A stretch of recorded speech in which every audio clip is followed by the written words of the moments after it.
Morning दोस्तों।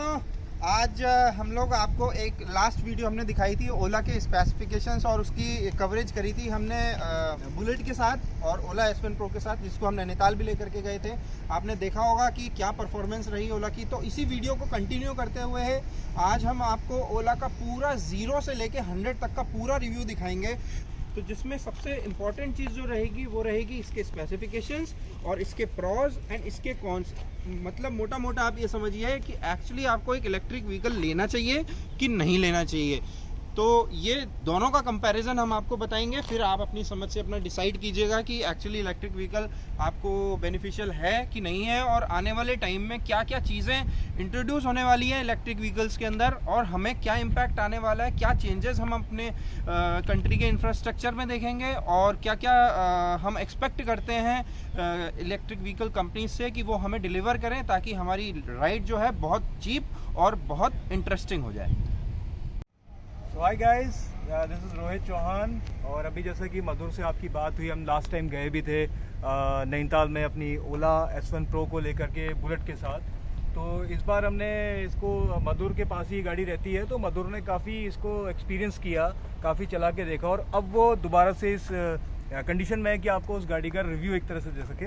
तो फिलहाल मैं आपको इस गाड़ी के बारे में थोड़ा सा इसको एक बता दूं कि गाड़ी किस तरह की है, कैसी है। इसमें सबसे अच्छी बात जो मुझे लगी है, जो बहुत मेरे को अच्छी लगती है, वो है इसका टच पैनल। जो आप ये देख रहे हो जिसमें ओला लिखा हुआ है, जिसे हम आमतौर पे स्पीडोमीटर ही देखते हैं अपनी मैकेनिकल गाड़ी में, ये टच पैनल है इसमें। सब दूसरी बात, इसमें कोई भी चाबी नहीं लगती है। इसमें सिंपल आपको कोड्स दिए हुए हैं, आप अपना पासवर्ड डालोगे, गाड़ी आपकी स्टार्ट हो जानी है। तो ये स्टार्ट करने का इसका तरीका है। जैसे ही स्टार्ट होगी तो इसमें और भी सारे फंक्शंस आ जाएंगे, जैसे कि आपका इसमें क्या एवरेज दे रही है, कितना चार्जिंग इसका रह गया है, कितनी चार्जिंग ये हो चुकी थी। मतलब बहुत सारी चीज़ें इसमें है जो कि आप शायद गाड़ियों में देखते होगे, जो आपका इंस्ट्रूमेंटेशन में होता है वो सारा होता है। बाकी ये आपके जो यहाँ बटन्स दिए हुए हैं, इसमें स्टीयरिंग पे इसमें लाइट्स का, जैसा कि आप देखते हो, टर्निंग इंडिकेटर्स, हॉर्न हो गया। उसके अलावा फिर आपकी पावर का बटन है यहाँ पे। उसके बाद आप इस गाड़ी को बहुत एक यूनिक चीज़ है कि आप इस गाड़ी को बैक भी कर सकते हो। मतलब इसमें एक बैक गियर सिस्टम भी है, वो भी आप कर सकते हो। सेकेंडली, जैसे कि आप और गाड़ी में होता है, ये एक्सीलेटर है। इस एक्सीलेटर में दो फंक्शन दे रखे हैं। एक तो ये है कि अगर आप स्पीड अप के लिए करोगे तो स्पीड होगी, और अगर आप इसको थोड़ा सा आगे पुश करोगे तो वो ब्रेक का काम भी करती है। मतलब स्पीड को, शायद मोटर को रिवर्स घुमा देती होगी, तो वो ब्रेक लेने लगती है गाड़ी। बाकी ब्रेक्स तो हैं इसमें आपके, फाइबर बॉडी हमारी पूरी इसमें दे रखी है। और सबसे एक मेरे को बहुत अच्छी चीज़ इसमें ये लगी यार, इसका जो फुट रेस्ट है। आपको समझ में नहीं आएगा यहाँ फुट रेस्ट है, लोग तो सोचेंगे कि शायद है ही नहीं यहाँ पर, एक छोटा सा ही दे रखा है, बट ये बहुत ही अच्छी एक जगह दे रखी है जहाँ पर कि फुट रेस्ट है इसका, बहुत ही बढ़िया से प्लेस हो जाता है। दूसरा, इसका जो आप स्टैंड देख रहे हो, साइड स्टैंड, इसमें पहली बात तो मिडिल स्टैंड है नहीं, साइड स्टैंड है। और साइड स्टैंड सेल्फ ही इसकी एक सेफ्टी पॉइंट है कि अगर साइड स्टैंड लगा हुआ है तो आप इस गाड़ी को स्टार्ट नहीं कर सकते। मतलब ये गाड़ी स्टार्ट नहीं होगी, आपको साइड स्टैंड हटाना ही पड़ेगा, तभी ये गाड़ी आपकी स्टार्ट होती है। उसके बाद आपको, जो मैंने आपको बताया, कोड वो डलते हैं, उसके उस तरह से होता है। बाकी आप इसकी पीछे की लाइट दे सकते हो, बहुत ही शानदार LED लाइट दे रखी है।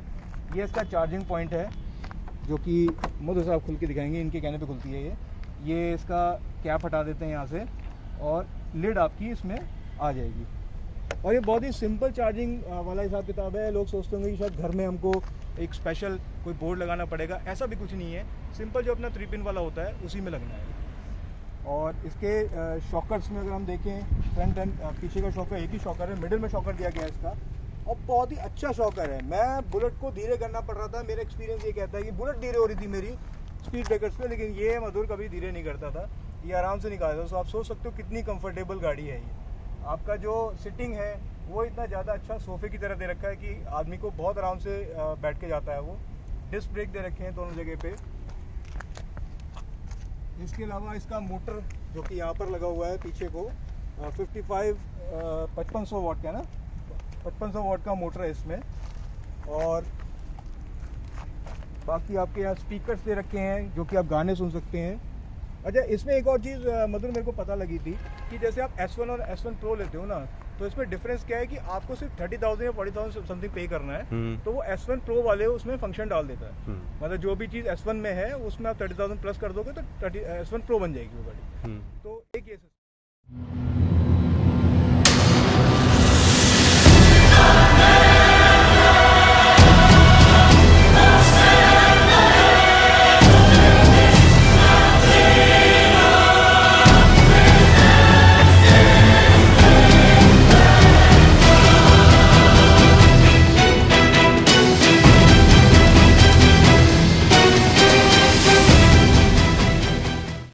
तो दोस्तों रोहित ने आपको इसका ओवरव्यू पूरा दे दिया है। अब मैं आपको वो हिडन चीज़ें इसकी बताता हूँ जो नॉर्मली आपको नहीं पता लगेंगी। देखिए, एक सबसे इम्पॉर्टेंट चीज़ जो इस गाड़ी के अंदर है वो ये है, जो आपका थ्रॉटल आप आगे पुश करते हो। एक्चुअली ये क्यों दिया हुआ है, इसको बोलते हैं रीजेनरेटिव टेक्नोलॉजी। इसमें क्या होता है कि जब आप एक्सेलरेट करते हो गाड़ी को, और एक्सेलरेट करने के बाद जब आप इस थ्रॉटल को उल्टा पुश करते हो तो गाड़ी रीजेनरेटिव मोड में आ जाती है और गाड़ी आपकी एक्चुअली ऑटो चार्ज होना शुरू हो जाती है। जो इसकी बैटरी है वो कुछ परसेंट ऑटो चार्ज होना शुरू हो जाएगी, क्योंकि मोटर जो है वो उल्टी घूमती है और उसके बाद जो है ये चार्ज होना शुरू हो जाती है। तो ये एक अच्छी चीज़ है जो नॉर्मली किसी भी ईवी में आपको देखने को नहीं मिलेगी। दूसरी चीज़ जो सबसे इम्पॉर्टेंट है वो ये है कि इसके जो टच पैनल है, ये 7 इंचेस का टच पैनल है।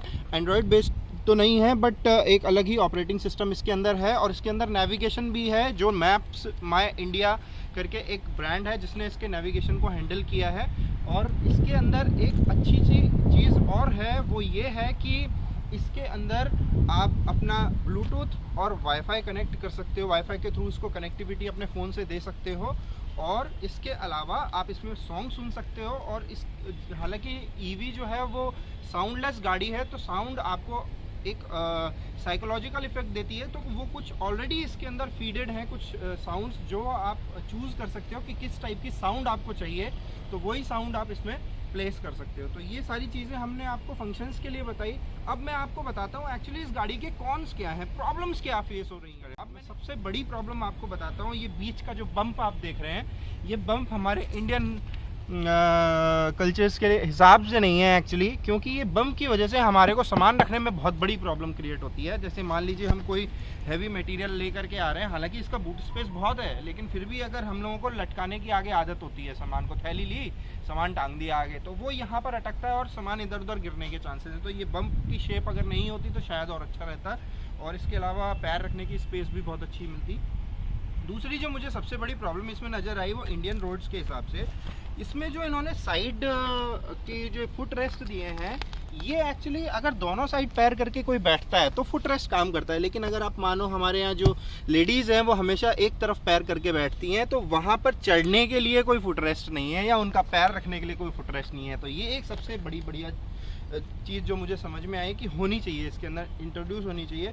तीसरी एक मैंने चीज़ जो देखी, जो ये सीट की ये जो चौड़ाई है ना, आप देख रहे हैं, ये चौड़ाई थोड़ी सी ज़्यादा है। एक्चुअली इसको थोड़ा सा स्लीक होना चाहिए, क्योंकि पीछे बैठने वाला जो बंदा है उसको थोड़ा सा अनकंफर्टेबल वो महसूस करेगा जब वो लॉन्ग रूट पे जाएगा। तो ये भी बच्चा कोई अगर बैठ रहा है तो आई थिंक उसके लिए काफ़ी तकलीफ है, थोड़ी सी प्रॉब्लम दैट्स राइट। और इसके अलावा एक चीज़ और मुझे जो सबसे ज़्यादा मेजर लगी इसके अंदर, वो लगी इसका साइड स्टैंड। है क्या कि हम लोग जिस एरिया में रहते हैं यहाँ पर नॉर्मली रोड्स ना बिल्कुल प्लेन नहीं है। तो होता क्या है कि मान लीजिए मैंने कहीं किसी ढलान पे लगा दी और गाड़ी हल्की सी भी आगे मूव करी, फॉर एग्जांपल मैं आपको दिखाऊंगा इस तरीके से, तो ये गाड़ी गिरने का चांस है पूरा। ये स्टैंड जो है हल्का सा आगे मूव करने पर पीछे हो जाता है और गाड़ी गिरने का बिल्कुल चांस है। तो मेरा मानना यह है कि एक सेंटर स्टैंड भी इसके अंदर होना चाहिए। और इसमें ना कई जगह पार्किंग में भी एक लफड़ा होता है कि पार्किंग में वो लोग कहते हैं कि साइड मत लगाओ, सेंटर स्टैंड पे खड़े करके जाओ। स्टैंड पे खड़ी करिए। तो ये एक छोटी सी प्रॉब्लम मुझे ये महसूस हुई इसके अंदर। तीसरी चीज़, एक और चीज़ है जो मुझे थोड़ी सी अनकंफर्टेबल लगी इसकी, कि सामने इसके कोई भी प्रोटेक्टिव एलिमेंट नहीं लगा हुआ है। हालांकि हम लोग इंडियन मेंटालिटी के हैं, तो हम सबसे पहले क्या करते हैं, कोई भी चीज़ लेते हैं ना तो उसके ऊपर पन्नी चढ़ा देते हैं। सबसे पहले पॉलीथीन लगा देंगे, कपड़े से लपेट देंगे, जो उसका एक्चुअल लुक है वो तो चला जाता है, लेकिन हम प्रोटेक्टिव एलिमेंट पे ज़्यादा ध्यान देते हैं। जैसे यहाँ पर कुछ प्रोटेक्टिव एलिमेंट्स होने चाहिए कि आगे से अगर इम्पैक्ट आता है शुरुआत में तो बहुत ज़्यादा डैमेज ना हो। तो ये एक दो चीज़ें मुझे जो समझ में आई जो गाड़ी के अंदर चेंजेस होने चाहिए, तो शायद ज़्यादा बेटर बाकी रहेगा। अगर मैं पूछूं तो ऐसे कि कंपेयर से एज अ कंफर्ट कि उसे बताओ, सेफ्टी के हिसाब से तो खैर आपके ऊपर ही है, बट कंफर्ट के हिसाब से कैसी, अगर आप लॉन्ग ड्राइव। जो कंफर्ट है वो बहुत ही अच्छा है। आपको नॉर्मल स्कूटी में इतना कंफर्ट नहीं आ पाएगा जितना कंफर्ट आपको इस गाड़ी में आता है। एक और मुझे थोड़ा सा कॉन्स इसके अंदर लगता है गाड़ी के अंदर, वो ये है कि इस गाड़ी में जो इन्होंने रेंज क्लेम करी है, वो रेंज इन्होंने सबसे पहले क्लेम करी थी 181 किलोमीटर्स, उसके बाद वो नॉर्म्स ARAI कोई बॉडी है, गवर्नमेंट की बॉडी है, जो इसकी रेंज को कुछ स्टैंडर्ड कंडीशंस में टेस्ट करके फिर रेंज डिक्लेयर करती है। तो लेकिन जब हम रोड पर आए तो इसकी गाड़ी की एक्चुअल रेंज जो निकल करके आई वो आई है 135 किलोमीटर ओनली। अच्छा, प्रैक्टिकल तुमने देखा? 25-30% का जो कट है वो मुझे बहुत ज़्यादा खल रहा है। दूसरी चीज़ मेरे को जो लगी कि जब हम हिल्स पे जाते हैं तो हिल्स पे जाते समय इस गाड़ी का जो एक्चुअल रेंज है वो कंजम्पशन डबल हो जाती है, क्योंकि 135 में से मुश्किल से वो 80-85 किलोमीटर ही रेंज हिल्स पे आपको देगी। तो ये एक बड़ा ड्रॉबैक मुझे लगा, जो बैटरी कंजम्पशन के हिसाब से शायद इन सब फंक्शंस की ज़रूरत नहीं थी। वो रेंज को बढ़ा देते तो ज़्यादा बेटर रहता, क्योंकि रेंज हमें ज़्यादा चाहिए होती है। और एक चीज़ और है जो मैं बताना चाहूँगा, बहुत कम लोग इसको नोटिस कर पाए। मेरी गाड़ी में तो नहीं आई है, इनफैक्ट एक बार आई थी, उसके बाद और लोगों को शायद आई हो। उसमें क्या है कि बैटरी फुल चार्ज करने के बाद कभी कभी 40-50% जब बैटरी रह जाती है तो बैटरी इमीडिएटली ड्रॉप हो जाती है और स्कूटर बंद हो जाता है रास्ते में। अच्छा मधुर, एक बार इसकी लिड खोल के दिखा सकते हो, मतलब बूट स्पेस कितना होता है इसमें? बूट स्पेस खोल के दिखा देता हूँ मैं। तो बूट स्पेस के ये 2 हैंडल बार्स भी हैं। ये चार्जिंग पॉइंट हमने आपको ऑलरेडी दिखा दिया था, मैंने इसमें पासपोर्ट डाला है अभी, और ये पासपोर्ट डालते खुल जाती है। यहाँ पे टच पैनल में एक बटन आता है, टच पैनल में एक ये बटन है, मैं अगर इसको टच करूँगा तो ये बूट स्पेस खुल जाता है। ये देखिए, ट्रंक ओपन ये है, इसके अंदर आप 2 हेलमेट्स आराम से रख सकते हैं। ग्रेट। अच्छा, और इसका चार्जिंग का सारा वो तुमने भी निकाल रखा? ये चार्जिंग वाला हटा रखा है मैंने अभी, क्योंकि गाड़ी ऑलरेडी चार्ज है। ये चार्जिंग का हम आपको पहले दिखा ही चुके थे। बाकी सारे DRLs जो हैं, जो लाइटिंग है, वो सब LED है। और इसमें एक और बहुत अच्छी चीज़ है कि ये जो इलेक्ट्रिक व्हीकल है वो ऑपरेटिंग सिस्टम बेस्ड है, इसमें कुछ भी मैकेनिकल नहीं है। तो इसकी वजह से, ऑपरेटिंग सिस्टम बेस्ड होने की वजह से, अगर कोई भी नया किसी भी चीज़ की लॉन्चिंग होती है तो कंपनी आपको, हालांकि इस स्कूटर के अंदर eSIM लगा हुआ है जो आपके GPS के अंदर होता है, तो वही eSIM जो है आपको अपडेट दे देगा कि आपके फ़ोन के अंदर, आपके सिस्टम के अंदर नया ऑपरेटिंग सिस्टम लॉन्च हुआ है कंपनी से। तो वो आप जो अपडेट करेंगे नेक्स्ट टाइम, वो नोटिफिकेशन को डाउनलोड करके वाईफाई के थ्रू कनेक्ट करके जब आप अपलोड करेंगे, डाउनलोड करके उसको अपडेट करेंगे, तो गाड़ी के जो भी कमियां पुराने वाले वर्जन्स में होंगी वो नए वाले वर्जन से रिमूव हो जाएंगी। तो इसमें एक और भी चीज़ है ना, इसमें 3 मोड दे रखे हैं तुम्हारे, ड्राइविंग मोड्स हैं शायद। वो शायद S1 वाले में एक मोड की कमी है उसमें। S1 में सिर्फ 2 मोड है, एक नॉर्मल मोड और स्पोर्ट्स मोड। ओके, इसमें हाइपर भी है। S1 Pro में नॉर्मल, स्पोर्ट्स और हाइपर मोड है। तीनों मोड्स में फर्क है सिर्फ स्पीड की, रेंज का। जब आप नॉर्मल मोड में चलाते हो तो इसकी रेंज, मैक्सिमम स्पीड जो है 70-80 किलोमीटर के आसपास है, और जो अचीव करने का टाइमिंग है वो भी थोड़ा स्लो है। जब आप स्पोर्ट्स मोड में आ जाते हो तो वो शायद रेंज पहुंच जाती है 90 किलोमीटर के आसपास, लेकिन जब आप हाइपर मोड में चले जाते हो, इसमें चलाते चलाते भी आप उसको शिफ्ट कर सकते हो, बीच में, मतलब स्टार्ट में ही शिफ्ट कर सकते हो। तो जब आप हाइपर मोड में चले जाते हो तो हाइपर मोड में इसकी जो टॉप स्पीड है वो 115 किलोमीटर की है, और वो विद इन 3 to 4 सेकेंड्स आपका 0 to 60 पहुंच जाती है आराम से। तो ये एक पावर, अच्छी पावर की बात है। वैसे ही 5500 वॉट की मोटर है, लेकिन पीक पावर जो है मोटर की वो 8500 वॉट तक पहुंच जाती है। जब आप उसको हाइपर मोड में चलाते हो तो 8500 पीक पावर पे काम करती है मोटर।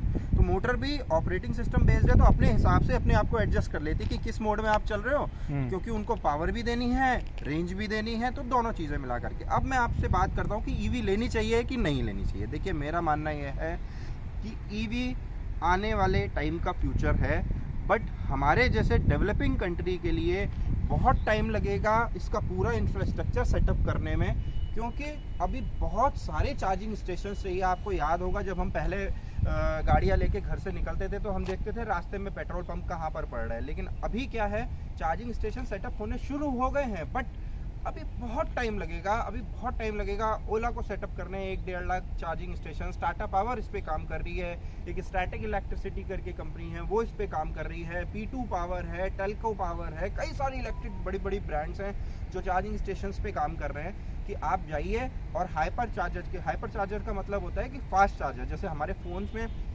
डिब्बे के अंदर एक नॉर्मल चार्जर आता है और कोई हम फास्ट चार्जर मार्केट से भी खरीद सकते हैं। तो फास्ट चार्जर के थ्रू आप इस गाड़ी को 0 to 75% का चार्ज आप सिर्फ 18 मिनट में कर सकते हैं। तो वो ये सारी चीज़ें इम्प्लीमेंट होने में हमारे इस कंट्री के अंदर उसमें बहुत टाइम लग रहा है। अगर इस चीज़ का सेटअप और पूरा नेटवर्क बन जाए तो ईवी चलाना आपके लिए बहुत आसान हो जाएगा। जैसे आपको 30 किलोमीटर जाना है, 30 किलोमीटर के बीच में आपके करीब 10 चार्जिंग स्टेशन हैं, तो आप कहीं भी खड़े होकर के चार्ज कर सकते हो, चाहे आपका 4 व्हीलर हो चाहे 2 व्हीलर हो।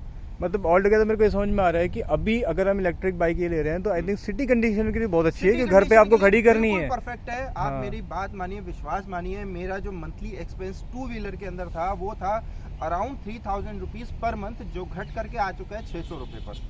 तो इट्स अराउंड 2400 रुपीज़ की सेविंग है।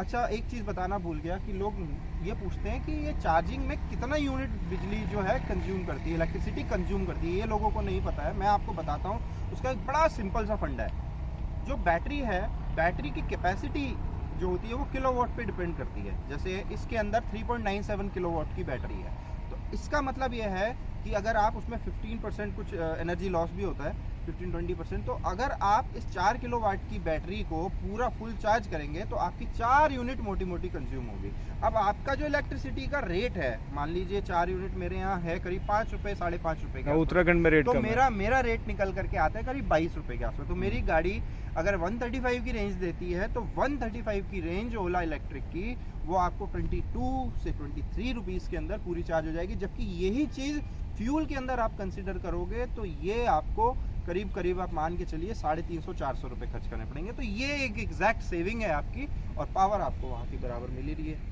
तो ओला को बुक करने का क्या प्रोसेस है? एक वेबसाइट है olaelectric.com, जो इस कंपनी की ऑफिशियल वेबसाइट है।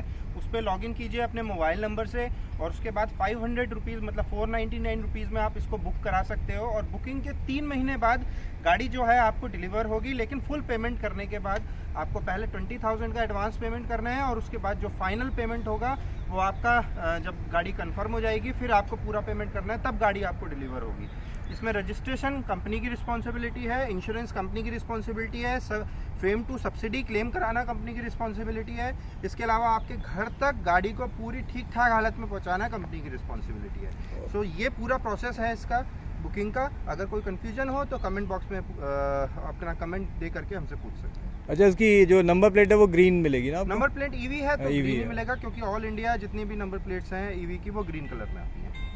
तो बाकी आप डिसाइड कर लीजिए। और हम जिस लोकेशन पे खड़े हैं ये एक्चुअली एक होटल है, तो इस होटल के अंदर हमारा इलेक्ट्रिक चार्जिंग स्टेशन भी इस्टेब्लिश हो चुका है। वो भी हम आपको दिखाते हैं कि कैसे होंगे चार्जिंग स्टेशंस और कैसे आपको दिखेंगे, और आप किस तरीके से अपनी गाड़ी को चार्ज कर सकते हो पब्लिक प्लेसेस पे। घर पे तो आपके पास ऑलरेडी 3 पिन प्लग का है चार्जर, वो करीब 750 वाट का चार्जर है, और लेकिन बाहर जो है वो चार्जर्स बहुत ज़्यादा हाई वोल्ट के होते हैं। तो वो देखते हैं किस तरीके से आप अपनी गाड़ी चार्ज कर सकते हैं। तो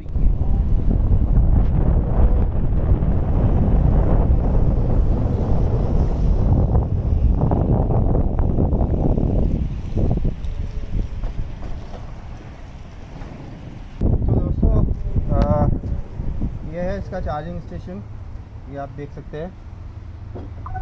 बहुत से 2 तरह के चार्जेस है ना, चार्जर्स के चार्जिंग स्टेशन। ये एक्चुअली 4 व्हीलर ड्राइव के लिए है चार्जिंग स्टेशन।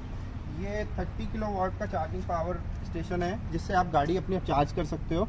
और ये वाला जो चार्जिंग स्टेशन है ये 2 व्हीलर चार्जिंग स्टेशन है, इससे आप अपना 2 व्हीलर चार्ज कर सकते हो। ये इसका हैंडल है, जब ये ऑपरेट हो जाएगा तो फिर आप इस तरीके से यहाँ से गाड़ी आराम से चार्ज कर सकते हो। आज के लिए बस इतना ही। आज हमें आपको एक ऑनेस्ट रिव्यू देना था, जो कि हम आपको दे चुके हैं, और मधुर ने अपने एक्सपीरियंस से अभी और भी एक्सपीरियंस लेगा। और आपको इसके रिगार्डिंग कोई अगर चीज़ पूछनी हो तो हमें कमेंट्स करके पूछ सकते हो, हम आपका डेफिनेटली, अगर हमारे पास उसका जवाब होगा, नहीं तो हम कहीं से ढूंढ के किससे डिस्कस करके आपको उसका जवाब भी देंगे। और वैसे तो आपको पता होगा हम लोग टूरिंग का ज़्यादा बनाते हैं, व्लॉगिंग हम टूरिंग की करते हैं, बट इसका ना बहुत ज़्यादा डिमांड है। जैसे मधुर के पास आई तो काफ़ी लोगों को पता लगा, तो हमने एक थोड़ा सा टूरिंग से हट करके इसको बनाया है। और आपसे एक रिक्वेस्ट हमेशा हम जो करते हैं वो आज भी करेंगे, प्लीज़ इसको सब्सक्राइब करो, इसको लाइक करो, वीडियो को और शेयर करो प्लीज़, तो जिससे कि हम लोग को थोड़ा सा हम भी मोटिवेट हों कि हाँ जी हम जो कर रहे हैं अच्छे के लिए कर रहे हैं, ये नहीं कि फालतू में बस बोल रहे हैं हम लोग। और मिलते हैं फिर एक नेक्स्ट जर्नी में। और इस जो ओला का जो अभी इस बार हमने वीडियो बनाया है, इसका पिछला वीडियो जिन लोगों ने नहीं देखा हो वो प्लीज़ हमारे डिस्क्रिप्शन में लिंक होगा, उसको ज़रूर देखें। उसमें हमने प्रैक्टिकल आपको बताया था कि हम गाड़ी लेके गए थे बकायदा हिल्स पर हमने राइड की थी बुलेट के साथ, तो वो भी आप वीडियो देखें। थैंक्स और फिर मिलते हैं।